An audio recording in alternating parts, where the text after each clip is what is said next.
तृतीय वर्ष कला हिंदी साहित्य के छात्रों को आगे के अनुच्छेद के बारे में हम आज जानकारी देंगे।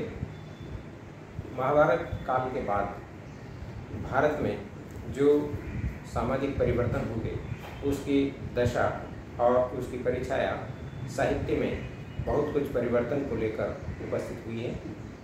महाभारत काल के पश्चात बौद्ध धर्म का प्रचार प्रसार रहा और इस समय वेद और ब्राह्मणों द्वारा ऋचाओं की जो रचनाएं की गई थी, वेदों का पाठ होता था, उन सब का इन बौद्ध भिक्षुओं द्वारा बड़ा विरोध किया गया। जहाँ पहले वेद में संस्कृत भाषा का वर्चस्व था, इन लोगों ने उस संस्कृत को बिगाड़कर प्राकृत भाषा में अपने ग्रंथों की, अपनी ऋचाओं की रचना की और सर्वसाधारण भाषा जो संस्कृत थी, बोलचाल की भाषा रही थी, अब पूरी तरह से तहस नहस करके उसका वर्चस्व ही समाप्त कर दिया और यहाँ प्राकृत भाषा सभी तरफ प्रवृत्त हुई। और ऐसी स्थिति में प्राकृत का आशय ही मूल होता है नीच लोगों की भाषा। अतः संस्कृत नाटकों में जो भी नीच पात्र होते थे उनकी भाषा हमेशा प्राकृत ही रही। और जहाँ तक संस्कृत भाषा और उसके उपरांत जो अन्य भाषाएं हमारे साहित्य में देखने को मिलती है, जिसमें शौरसेनी, महाराष्ट्री, मागधी, अर्धमागधी और पैशाची, ये सभी अपने आप में अन्य ग्रंथों को लेकर अवतरित हुई भाषाएं हैं। इसमें भी यदि देखा जाए तो शालिवाहन सप्तशती जो प्राकृत भाषा का सबसे अच्छा उदाहरण और ग्रंथ देखने को मिलता है, और इसके साथ साथ ही जैन धर्म भी अवतरित हुआ और इनकी भाषा भी प्राकृत ही रही।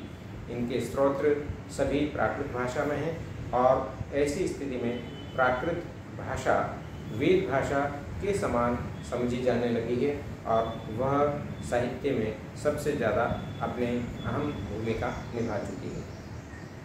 अब जहाँ देखा जाए तो संस्कृत भाषा में महाकवि कालिदास का साहित्य अपने आप में अत्युत्तम है।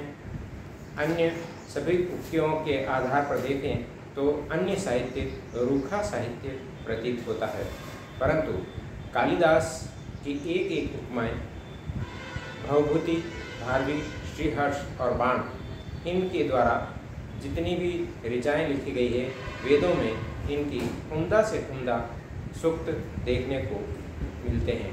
ऐसा लगता है कि ये लोक साहित्य और संस्कृत साहित्य की दृष्टि से सबसे अच्छे कारीगर कहे जा सकते हैं, क्योंकि लेखक ने कारीगर शब्द का ही उपयोग किया है। यदि संस्कृत साहित्य में विक्रमादित्य के समय देखा जाए तो इन्हें अगस्टन पीरियड भी कहते हैं, जिसमें संस्कृत को परिष्कृत रूप में उभारा गया है।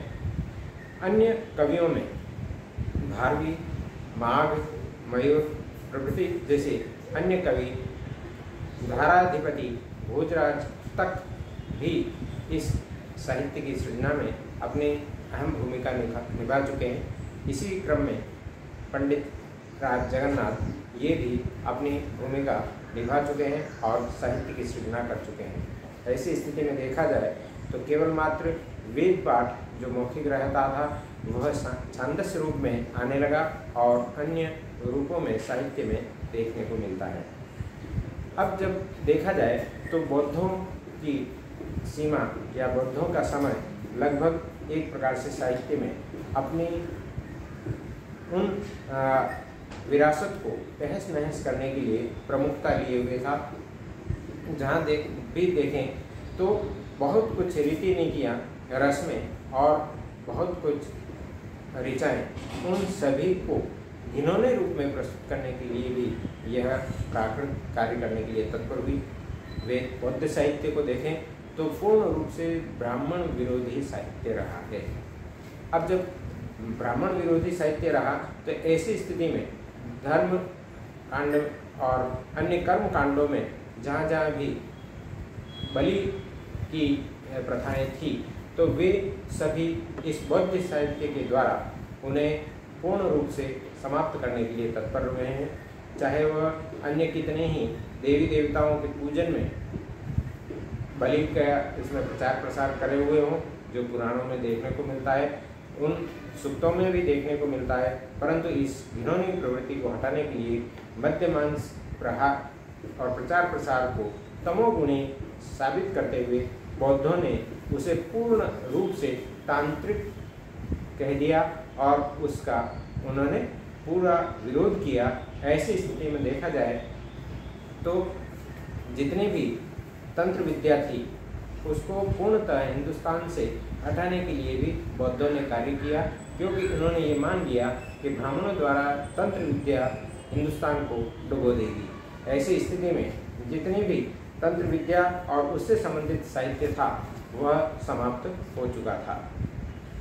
अब यदि देखा जाए तो पौराणिक काल में हिंदू जाति कौमियत में या छोटी छोटी जातियों में विभक्त थी और वे सब पुराणों द्वारा या तंत्रों द्वारा बहुत कुछ पुष्ट थे, जिसमें शैव, शाक्त, वैष्णव, जैन, बौद्ध आदि अलग अलग जुदा जुदा होते हुए भी अपने इस भारतवर्ष में रहते थे। इन सब में एक दृढ़ विरोध भी कायम था और ये एक दूसरे का मुंह तक देखने के लिए भी तत्पर नहीं थे, क्योंकि हिंदू जाति एक छोटे छोटे समूह में विभक्त हो गई और वहाँ देखें तो नए नए धर्म और मत मतांतर फैलते गए और असंख्य लोग जो एकजुट थे वे सब टुकड़े टुकड़े होते हुए ये रामोपासक या कृष्णोपासक या बौद्ध धर्म या जैन धर्म के रूप में विभक्त हो गए।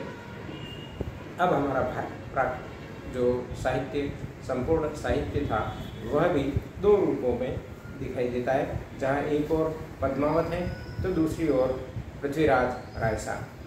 पद्मावत भी कुछ सीमा तक या कुछ कदर तक रस से युक्त थी और पृथ्वीराज रायसा की भी तारीफ किए बगैर हमारे साहित्य में नहीं रहा जा सकता, क्योंकि प्राकृत में इन दोनों के उदाहरण देखने को मिलते हैं। मत मतांतर की दृष्टि से आगे बढ़ते हुए गुजराती, मराठी, बंगला, जिसमें बंगाली भाषा, इन सभी का कोमल मधुर स्वरूप भी देखने को मिलता है। ऐसी स्थिति में जहाँ मराठी बहुत अधिक मात्रा में कठोर और कर्णपटु है, वैसी ही स्थिति में पंजाबी भाषा भी निहायत कठोर और रूखापन लिए हुए हैं। वैसी स्थिति में उर्दू भी उन्हीं की छोटी बहन के रूप में अवतरित हुई, जहाँ एक तरफ हिंदी साहित्य में देखा जाए ब्रजभाषा, बुंदेलखंडी और वैष्णवी भाषा या भोजपुरी भाषा, इन सभी के द्वारा अलग अलग रूपों में साहित्य की सृजना हुई। ब्रजभाषा जहाँ मिठास को लिए हुए जनता की बोली रही है और श्रृंगार रस में भी वह परिपूर्णता लिए हुए है, तो इसी बीच में बुंदेलखंडी भाषा भी रही, जिसमें अपनी अपनी पसंद के आधार पर कवियों ने अपनी अपनी रचनाएं प्रस्तुत की है। कुल मिलाकर देखें तो आज हिंदी साहित्य में सूर, तुलसी और अन्य जितने भी महाकवि हुए हैं, उन सभी की भाषा बहुत अधिक मात्रा में सुदृढ़ और अपने आप में वर्चस्व को लिए हुए और अपने समाज की विभिन्न भावभूमियों को समाहित किए हुए हैं। धन्यवाद।